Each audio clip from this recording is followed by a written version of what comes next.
A month from today, the off-road racing world will once again gather in the desert for the granddaddy of them all, the Baja 1000. The 45th edition of the race is set for November 14th through 17th, and we'll track some of the best off-road racing vehicles and drivers from around the world, two of which happen to be in our studio tonight. Joining us from the newsreel, Scott and Jessica McMillin.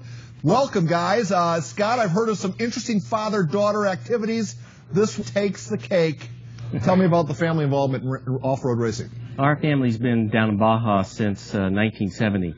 My dad and brother started going down there and taking me along and started watching the Baja 1000 races. In 1976, my dad and brother got a car and were going to race it only one time for 1 year. And in 1978, I joined them, and we've been racing ever since. Jessica, I'm just guessing you probably find sports like golf and tennis pretty boring, huh? Boring, yeah. Kidney jarring impact, excessive heat, a lot of noise, discomfort, dirt. Yep. Dirt. That's not girl stuff. Why you? I mean, why are you into this so much? I love it. It's what I grew up around. I mean, some families grow up and go to baseball games and football games. I grew up in the desert and dirty and going to off-road races. So it's what I love. It's what I know. We're looking at some video of some previous Baja races, I imagine. Scott, tell us about the start line, the finish line, and the 1,100 miles in between. Well, the race starts in Ensenada, Baja California, and it goes down over to the Sea of Cortez to San Felipe, goes down to San Ignacio, then we go back on the Pacific side to the famous surfing spot called San Juanico, back over to the Sea of Cortez to Loreto, and then down to La Paz for the finish. So it starts at 11:30 in the morning. We estimate that it'll take us about 19 hours to complete the race. Jessica, if you're a team owner, do you want the best equipment or the best driver? Can I have both? But if you could only have one, I know you want both. What's more important here, the gear or the wheel person? I think the driver.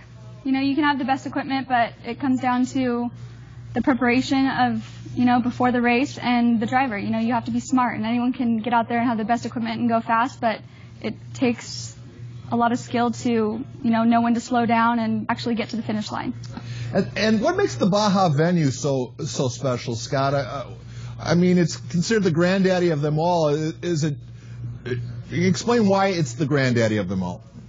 Well, it's the people. It's the people of Baja. When we go down there, and they're always so welcoming and friendly, and it's the people in the communities that we go through, and as we're going all down through the peninsula. So I would say the number one thing is the people. The second is the beauty of Baja. I mean, we're running across beautiful deserts along the ocean. We go over mountain ranges, just the variety of the terrain and the just the ruralness of it, and it's just beautiful down there. You'll hear of the course sometimes being sabotaged or booby-trapped.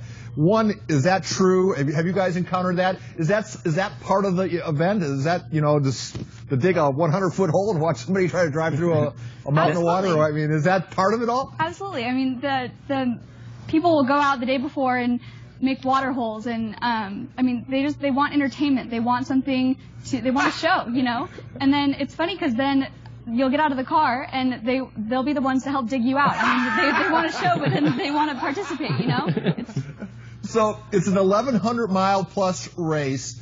For people who want to spectate, what do? Do you just walk out into the middle of the desert and wait for vehicles to roll by? Or what's your advice for somebody who wants to come watch you guys race? Well, I think for first-time people that are going down to Baja for the first time, I think the best recommendation is go down to Ensenada, watch the start of the race. The day before the race,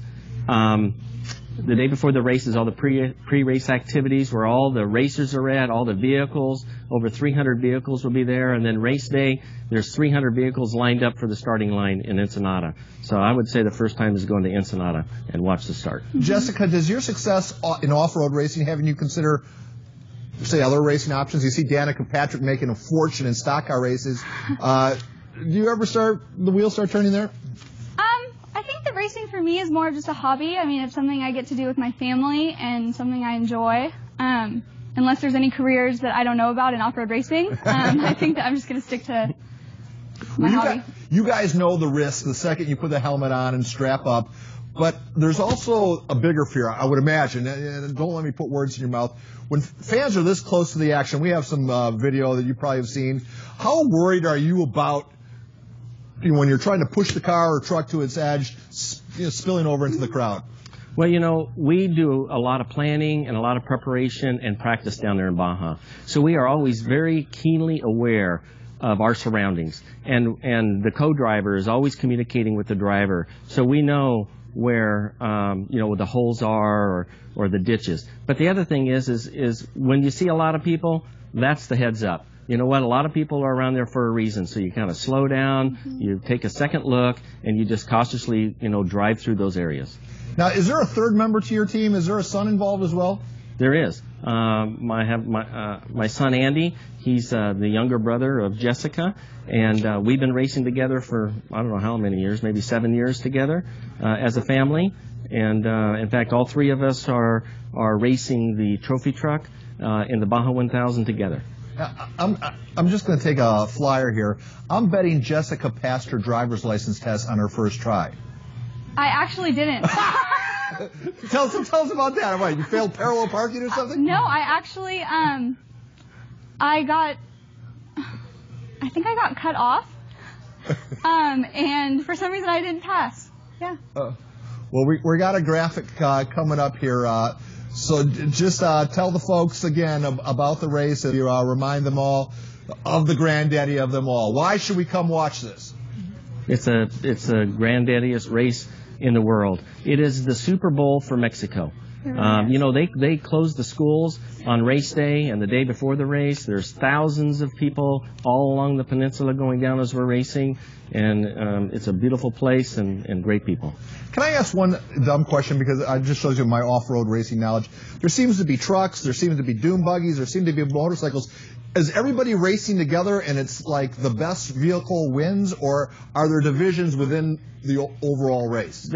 Go ahead, Jessica. It's both. There's everyone kind of competing for an overall, and then there's also winners within each class. And you guys drive a truck, right? Mm-hmm. Like a pickup. So I assume it's not some truck you drive off a lot. How much money goes into making a world-class off-road racing truck? What's the aftermarket cost? Well, it's like everything. It's like a boat. How fast do you want to go? Or horsepower?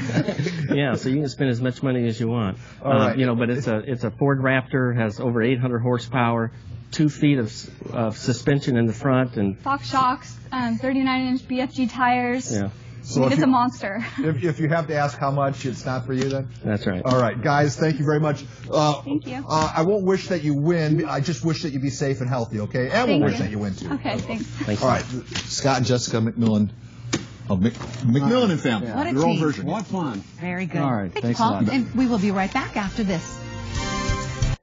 KUS